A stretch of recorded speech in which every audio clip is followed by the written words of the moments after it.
Hi, Shalom Aleichem. So this Shabbat is one of the few in the year that has a name. This Shabbat is called Shabbat Nachamu, the Shabbat of comfort. And the obvious question is, why is it called the Shabbat of comfort? What does that mean? So it's given this name because the Haftorah this week begins with the words, Nachamu, Nachamu Ami. Hashem says, be comforted, my people. After we read 3 weeks about the destruction of the temple, so now we begin to read 7 weeks of Haftorahs, which talk about the coming of Mashiach. So there's 3 weeks of Haftorahs talking about the destruction of the temple, and 7 more weeks until Rosh Hashanah, where the Haftorah isn't openly connected to the Torah portion of the week. Instead, it's connected to the comfort of the coming of Mashiach after the destruction. So the reason why it's called Nachamu, Shabbat of comfort, is because we begin reading the words of comfort. But what strikes the eye is the double expression, be comforted, my people. Why does Hashem use that double expression of comfort? What does that mean? So some commentaries say that we got hurt twice. We lost the first temple, we lost the second temple, and therefore God says, be comforted for the destruction of both temples. With the coming of Mashiach and the rebuilding of the third temple in Jerusalem, there'll be comfort for the destruction of both the first and the second temple. But that doesn't really satisfy us, because if the first comfort isn't sufficient, what does the second comfort add? If, God forbid, someone loses 2 parents and the comfort isn't given, a second time, 0 plus 0 is 0. So if the first comfort isn't sufficient, while we're repeating it a second time, what will that do? What's the meaning of a double comfort? What does this mean? So we find a similar idea in the Talmud. The Talmud says that Rabbi Akiva was once walking together with the sages, and they encounter, after the destruction of the temple, they encounter the city of Rome. And this temple was just destroyed, and the sages see how Rome is so exciting and so happy and so wonderful, and everything's going so well for this country, and their own country was their own temple was destroyed. So it was a bit of a slap in the face for the sages, and they started to cry. And Rabbi Akiva starts to laugh, and he says, "Why are you crying?" And they say, "Look at this country was destroyed, our country, and look how they're successful they are." And Rabbi Akiva says, "That's why I'm laughing. Because if this is what's happening to them, can you imagine the reward that God will give us?" The sages listen to him, and they don't remark. Then there's a second story. They come to the Temple Mount. They arrive at the Temple Mount, and they see a fox coming out of the area that is the Holy of Holies, the place where the Kohen Gadol, only the Kohen Gadol, can enter on Yom Kippur. And the sages come to that place, and they see this animal running around the holiest place in the world, and they begin to cry. Rabbi Akiva begins to laugh. And the sages say to Rabbi Akiva, "Why are you laughing?" And he says to them again, "Why are you crying?" And they say, "This is a place where only the holiest person can come to once a year. And now animals are running around it. Of course we're crying." And Akiva says, "That's why I'm laughing. The Torah prophesied that the temple will be destroyed and that Zion will be plowed like a field. And if this prophecy was fulfilled, certainly the other prophecy about the coming of Mashiach will certainly be fulfilled." So here, the sages do remark, the sages do respond, and they say, "Akiva, you have comforted us." And again, they say a second time, "Akiva, you have comforted us." So the question is, why weren't they comforted by in the first story, and only in the second? And how come they used again this double expression, "Akiva, you have comforted us," and again a second time, "Akiva, you have comforted us"?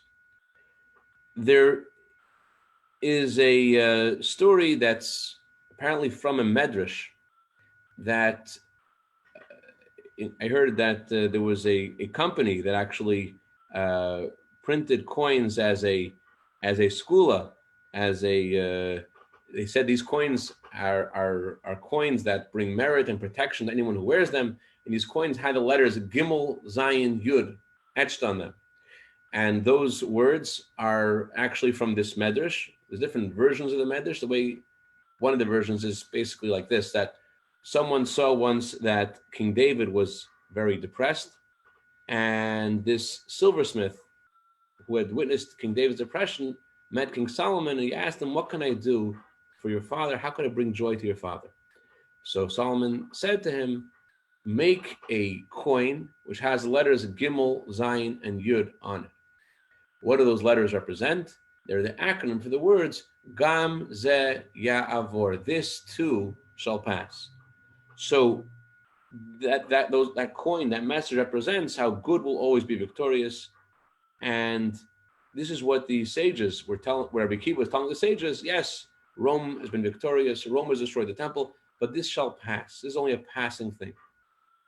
But that comfort isn't sufficient, because it doesn't assuage the current pain. It doesn't address the desecration of God's name that's happening right now. That right now in Rome there's rejoicing, and in Jerusalem there's mourning. And when the sages arrived at the Holy of Holies, and Rabbi Akiva offered them a second message of comfort, this was a new approach. This was something revolutionary that did raise their spirits. He told them, goodness already begins today. It's not tomorrow. It's not in the distant future. Rather, the present state, which is not the way it's supposed to be, and it's really looks like terrible, contains within it opportunities, incredible opportunities that would not be possible in any other way. Rabbi Akiva wasn't naive. He wasn't living in a castle in the sky, and he wasn't ignoring the absolute destruction that was wrought in Jerusalem. Who, like Rabbi Akiva, recognized the cruelty of the Romans? Rabbi Akiva himself eventually was killed with 300 spears of iron until his soul left him. But Rabbi Akiva looked at the fox, and he remembers the prophecy of Uriah. The prophecy is, Zion will be plowed like a field. When you plow a field, it's something which is difficult. Someone who has never seen this before and looks at the farmer plowing the field and turning it inside out, he's like, well, scream, what are you guys doing? Why is this person destroying his own field? Why is he taking all of this beauty and ruining it? But someone who is wiser knows that plowing is the very first stage of growth. Plowing creates the tremendous potential for growth, and the deeper the plowing, the greater the growth will be. Rabbi Akiva intended to arouse his colleagues that they should look for opportunities within the destruction. There are three different kinds of ways you could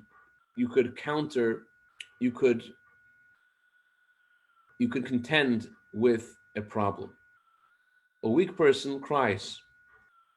A strong person tries to lift his head out of the water and wait till the wave passes. But a believer looks for the opportunity in this present situation. He knows that as much as you can build with success, you could build double with failure. A believer knows that success breeds more of the same, but failure makes it possible to open new doors and to create new opportunities that you cannot reach any other way. Rabbi Akiva didn't just teach this. Rabbi Akiva fulfilled this himself. The Talmud says that before Rabbi Akiva joined the sages, he once got up early in the morning, and he went to visit the synagogue. And on the road, he saw a corpse. And looking at the corpse, no one's around. He has to take care of the corpse. So what does he do? The halacha is really, you're supposed to bury the corpse in its spot in Israel. The halacha is, if you find a corpse and no one there to bury it, the corpse owns the mace mitzvah. It's called a mitzvah of a dead person, that when this person is a mitzvah, that means that no one else can take care of him. He owns the space that he dies on, and he's allowed to be buried in that same spot. Rabbi Akiva was an ignoramus. He didn't know anything about the Jewish law, and therefore he worked really hard, and he carried this dead body until he arrived at a civilized place, and he buried this body in a cemetery. And then he goes to the study hall, and he tells the sages what he has done. And instead of the sages telling him what kind of great mitzvah, wow, you carried him, worked so hard, they said to him that with every step you took, you were considered halachically to be like a murderer. You acted like a wild man, because this is against the halacha. A person was killed on the road and no one's taking care of him. He has to be buried in that same spot. By carrying him, you were doing a sin. Years pass. Rabbi Akiva grows to be the greatest of all the sages. And he once mentioned to one of his students that mistake that he made. Rabbi Akiva, in his sagacity, in his older age, looks back at the event and he says, this was my first merit among the sages. In other words, this was the most important moment in my growth, because this is what pushed me to learn and to recognize that everything is this allowed me to learn everything. Without that mistake, I doubt I would ever reach where I've reached. And that's the meaning of Rabbi Akiva's double expression, or the sage's double expression. Akiva, you have comforted us. And again, Akiva, you have comforted us. And this is also the meaning of the double expression of God. Be comforted, my people. There's one kind of comfort from the knowledge that whatever's going on will pass. It's one kind of comfort. And then there is, even if today it's hard, but tomorrow goodness will be victorious.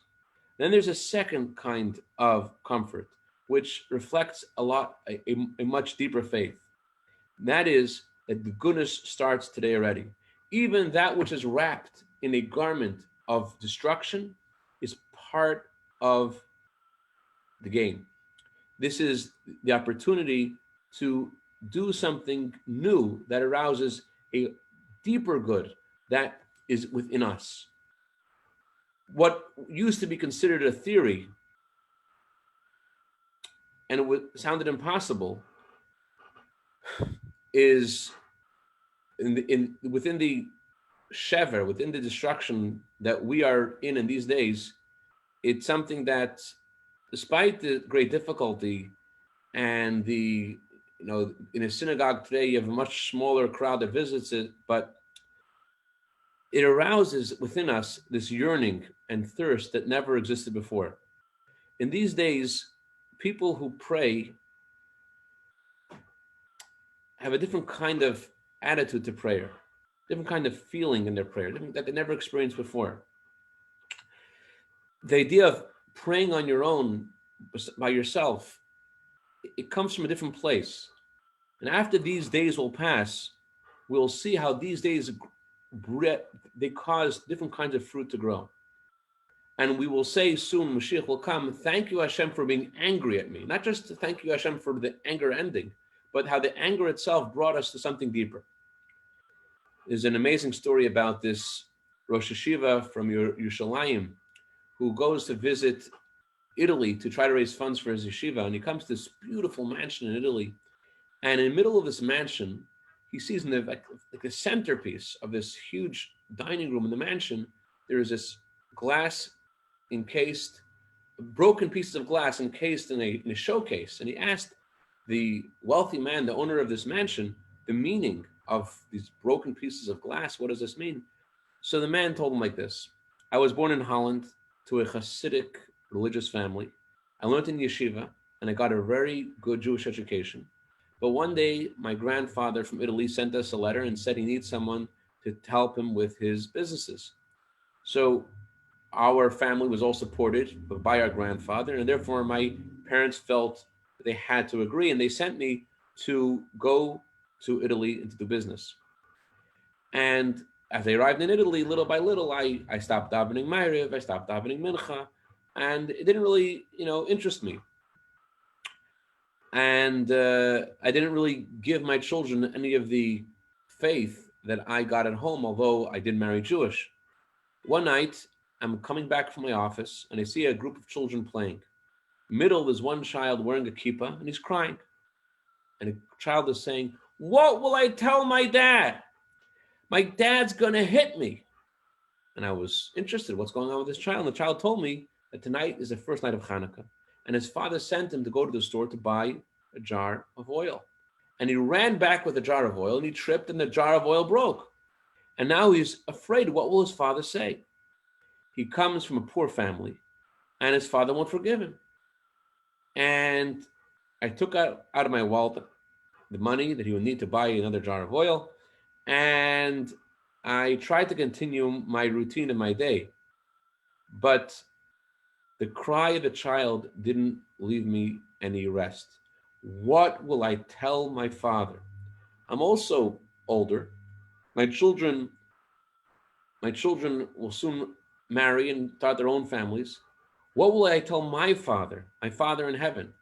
Will all the generations of sacrifice and devotion to Judaism, will that end with me? Without thinking too much, I left the house and I went back to that place where the children were playing, and I gathered a broken glass and I put it in a bag. And then I went to buy some oil myself, and I lit the menorah. And that night became a night of revolution that brought our family back to our tradition. There's a lot you can gain from success, but success breeds more of the same. But when something is broken, that gives us opportunity to have a whole different level of connection. And that's the meaning of God's words. Be comforted, my people. Be comforted because Mashiach will come. And also be comforted because right now is the plowing stage. And there's something to be gained in this stage as well, as we prepare any moment for Mashiach to come. And I wish you all a wonderful Shabbos. We should see the real comfort of Mashiach right away and not wait for Shabbos. A good Shabbos. All the best.